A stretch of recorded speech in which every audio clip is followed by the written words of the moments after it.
to chat with me on the side. Today we have an incredible episode for you, and we have a wonderful woman. She is brilliant, and she is beautiful, and she is my longtime friend. Please welcome Joanna. Thank you, Robin. Is that a good intro? Happy to be here. Do you want to like wake up every day and have somebody say those things about you? Absolutely. You can just play this. Can you record that? Matter of fact, I am recording this. That'll be my alarm. Every day.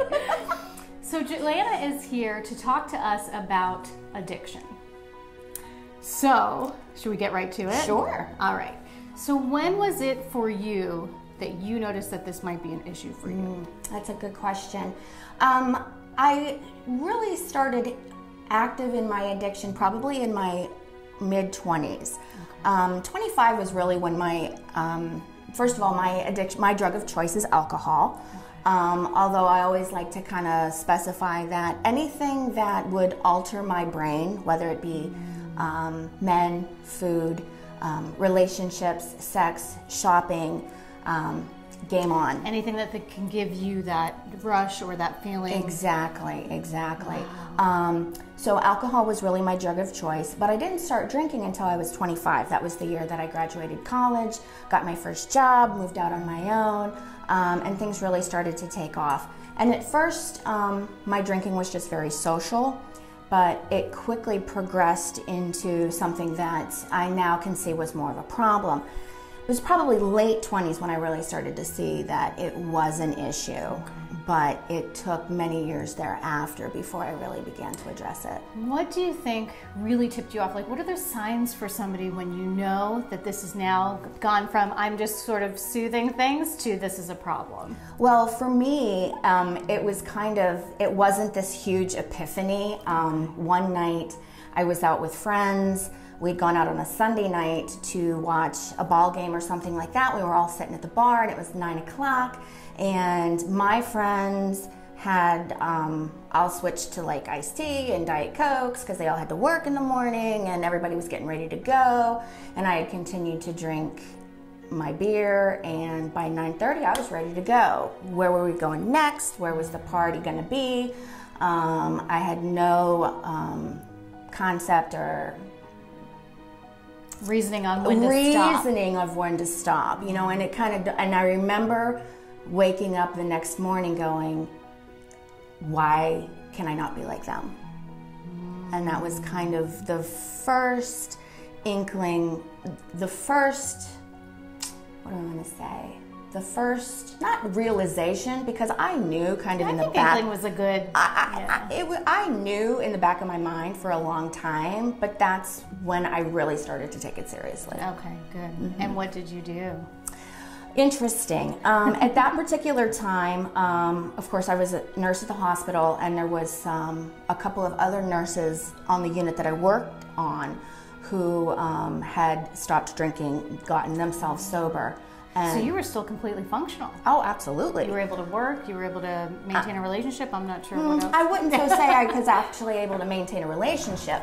I was actually, at that particular point, I think I was going through my second divorce. But yeah, I owned my own home. I always maintained a job. I had never been arrested. I had never gotten a DUI. You know, I had money in the bank. I was certainly not, you know, the Bowery bomb that everybody thinks an alcoholic is. Right. Or what they portray on TV or in movies. Absolutely, right? You know. I never missed work. I never went to work drunk. I went to work hungover, but I never went to work drunk. So I was still what you would consider functional on the outside. Mentally and emotionally, I can't say that I was all that functional.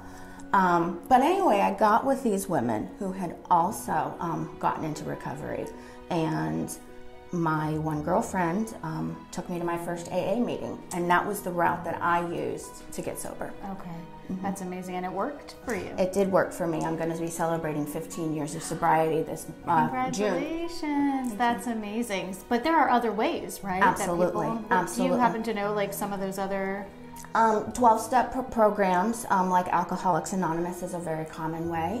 There's some Christian organizations that offer recovery programs as well. There's treatment centers that are also out there as well. That's awesome. Thank you, thank you.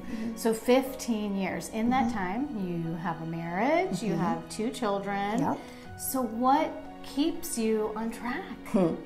Well, I still participate in my 12-step program. Okay. I still go to Alcoholics Anonymous meetings weekly. Which means you're admitting it, you're talking about it, you're respecting the fact that this is always there and could always, show its ugly head again. Right. That's amazing. I'm never cured of my alcoholism. My alcoholism is always something that's there, and I always have to remember that. I'm not cured. I can't, now that I've, gone through the 12 steps, it's not like I can go up and, pick up a glass of wine or a bottle of beer and drink like a normal lady again. That's never going to happen. Or champagne at midnight on New Year's. Never. You can't even, No, nothing like that. Anything that I know that's going to alter my brain, I have to stay away from, and I have the awareness of that today, which is huge for me. So I go to my 12-step meetings, 2 to 3 times a week. I work with other alcoholics. I try to participate in service work. I try to stay out of myself, and I still have to do a lot of therapy type work, if you will. Just within your own mind. Within my own mind, learning about who I am, what makes me tick. Just because I'm not actively drinking doesn't mean that there aren't some days that I'm still absolutely nuts, because for me, the alcoholism was but a symptom of what I had. Okay. The reason that I drank was to cover up shame, guilt, remorse. And then it was a vicious cycle. Because you'd feel this way, and then you drink, and then you get upset with yourself, or you're hungover, and then you feel, why did I do that? And then you're in this vicious cycle of repetitive, it was never ending. And then it was never ending. It was like there was this constant hole in my soul.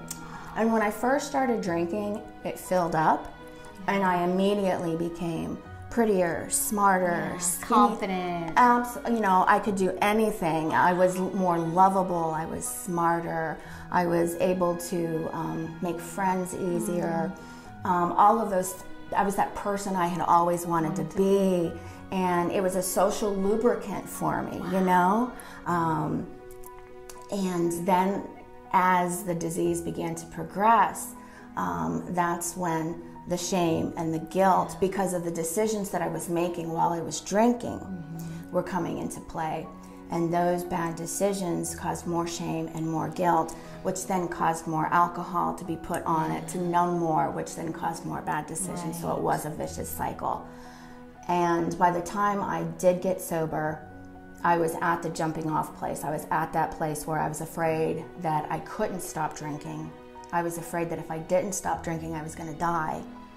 But then I was also afraid that if I did stop drinking, I might die too. Oh, wow. So that's where recovery was really helpful for me. And another reason why I still stay active in my recovery program is because there are other women out there, men and women, who are coming in for the first time, that need somebody to show them how to stay sober, how to get sober and how to stay sober. Right. And admit the fight, the struggle that's still going on 15 years later. Sure.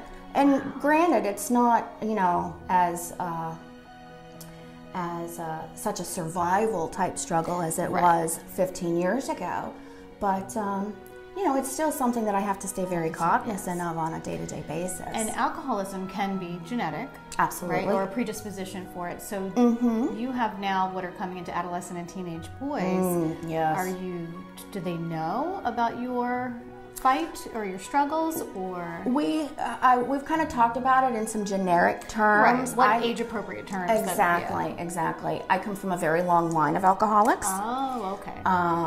So that in itself, there's a fine line between kind of standing back and watching and becoming too obsessed with the behaviors. Oh, it's very easy for me to look at a child and go, that's the one, that's the behavior, and get nervous and upset, and then try to control it when there's really not any controlling it. Exactly. I can't control them just like my parents couldn't control me. Right.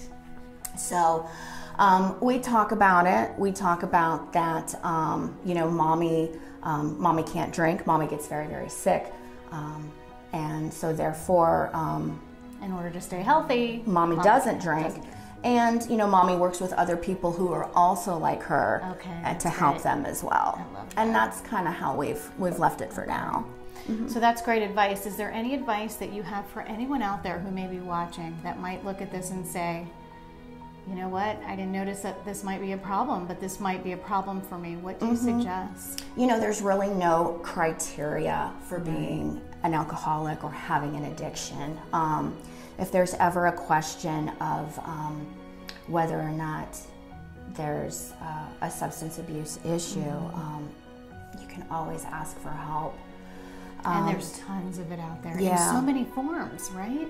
If it's a friend or a family member, or if you have medical insurance or an EAP program through your work, or I bet there's organizations out there that you can contact that are free, right? I mean, Absolutely, yeah. EAP is a great place to start.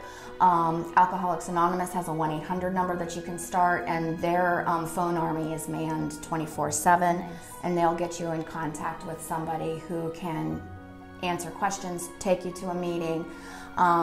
You know, we say in the AA world, the only requirement for AA membership is the desire to stop drinking. So there's no real, you know, requirement. It's just if anybody ever feels like it's just too much, it's just too much, there's another way to live. And it can be quite amazing too. Good. So wonderful. Yeah. Joanna, thank you so much for being here today. I think you are so brave and so amazing and just an incredibly wonderful woman all around. So I appreciate you my pleasure. and your words. Thank you guys so much for watching. And as always, take care of yourselves and don't forget to take care of each other.